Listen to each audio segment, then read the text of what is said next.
열린교회 성도 여러분 안녕하세요. 이 시간에 2020년 12월 10일 말씀 묵상을 함께 하도록 하겠습니다. 오늘 우리에게 주신 말씀은 역대하 30장 1절에서 12절 말씀입니다. 함께 읽도록 하겠습니다.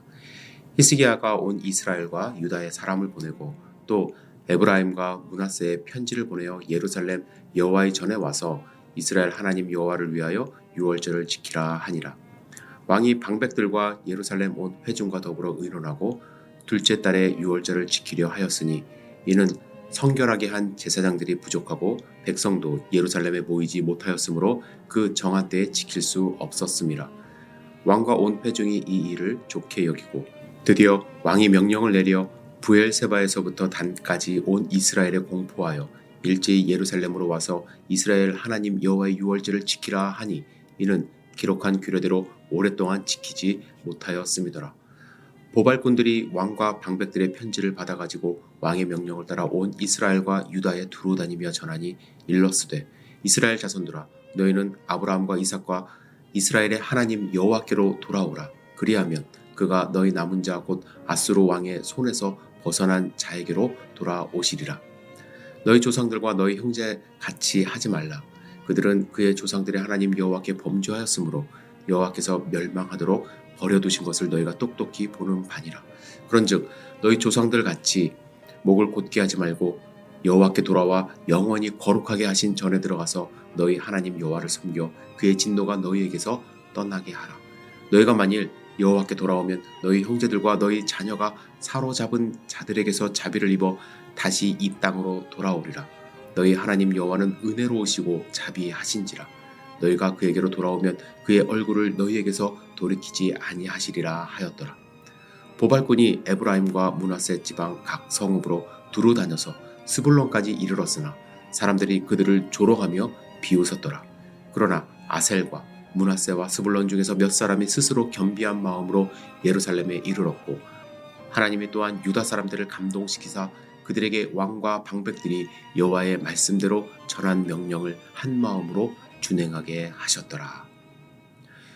유월절은 유대인 최대 명절입니다. 이스라엘 백성의 정체성을 확인하는 절기이죠. 그들은 유월절을 통해서 애굽에서 구원을 얻었고 독립된 나라가 될 수 있었기 때문입니다. 이 절기를 기념하면서 그들은 어떻게 하나님의 백성이 될 수 있었는지를 기억하고 하나님의 백성됨을 인식하게 됩니다. 보통 세상의 절기는 향락적일 때가 많습니다. 그런데 유월절은 전혀 그렇지 않습니다. 먼저 흠없는 수컷 양을 잡아 그 피를 집 문설주와 인방에 바른 뒤 그 양을 살과 내장을 모두 굽고 무교봉과 쓴 나무를 곁들여 먹게 됩니다. 애굽을 떠날 채비를 하듯이 신을 신고 허리를 두른 뒤 지팡이를 잡고 식사를 하면서 식사 후 아침이 될 때까지 집 밖으로 나가지 않습니다. 유월절이 끝나면 다음 날부터 무교절 7일간을 지내게 되는데 누룩을 넣지 않은 빵을 먹으며 노예 생활에 대한 기억과 죄로부터 정결케 된다는 것을 의미하는 이 절기를 지내게 됩니다. 우리는 유월절이야말로 이스라엘 백성을 존재할 수 있게 한 특별한 절기이기 때문에 당연히 지켰을 것이라고 생각합니다. 하지만 아하스 왕 때 나라가 워낙 타락하고 절기를 지키지 않았기 때문에 백성들도 소수만 지키는 절기로 전락한 것 같습니다. 이를 다시 세우고자 히스기야는 유다뿐 아니라 북이스라엘에게도 전령을 보내 유월절 절기에 동참하기를 호소했습니다. 여기서 신기한 일은 북이스라엘은 완전히 다른 나라가 되었음에도 남유다 왕이 보발꾼을 보낼 수 있었다는 것입니다. 히스기야는 보발꾼을 통해서 여호와께 돌아오라고 권면합니다. 이때 많은 사람들은 비웃고 조롱했습니다. 이미 북이스라엘은 수많은 이방신들이 들어와 있었고 수백 년 동안 성전 방문을 하지 못하고 하나님을 떠난 사람들이 많았기 때문이죠. 그러나 그들 가운데도 하나님을 섬기는 사람들이 남아 있었습니다. 아셀, 므낫셋, 스불론 지파 중에서 몇 사람이 스스로 겸손한 마음으로 예루살렘에 이르렀다고 말씀합니다. 저는 북이스라엘이 완전히 이방 나라가 되었었다고 생각했습니다. 그러나 그들 중에 남아있는 자들이 있었던 것이죠. 지난주일 설교 때 함께 생각했던 그 안나라는 분도 아셀 지파 사람이었습니다. 북이스라엘이 아수르에 완전히 멸망할 때 디아스포라가 되어 믿음을 가지고 다른 곳에서 생존하다가 다시 유대 땅으로 들어온 믿음의 자손의 후예였던 것입니다. 이방신이 아무리 득세를 해도 그 안에 분명히 순수하게 하나님을 믿는 믿음의 사람들이 남아 있었던 것입니다. 우리는 겉모습을 보면서 포기하는 경우가 많습니다. 히스기야는 굳이 보발꾼까지 보내면서 그들을 초청할 필요는 없었습니다. 하지만 만일 히스기야가 포기했다면 하나님을 믿는 믿음이 북이스라엘 땅에서 끊어졌을 수도 있습니다. 그렇다면 60년간 성전에서 기도하며 예수님을 기다리고 예수님의 탄생을 축하하던 안나도 그 믿음을 전수받지 못했을 가능성이 있는 것이죠.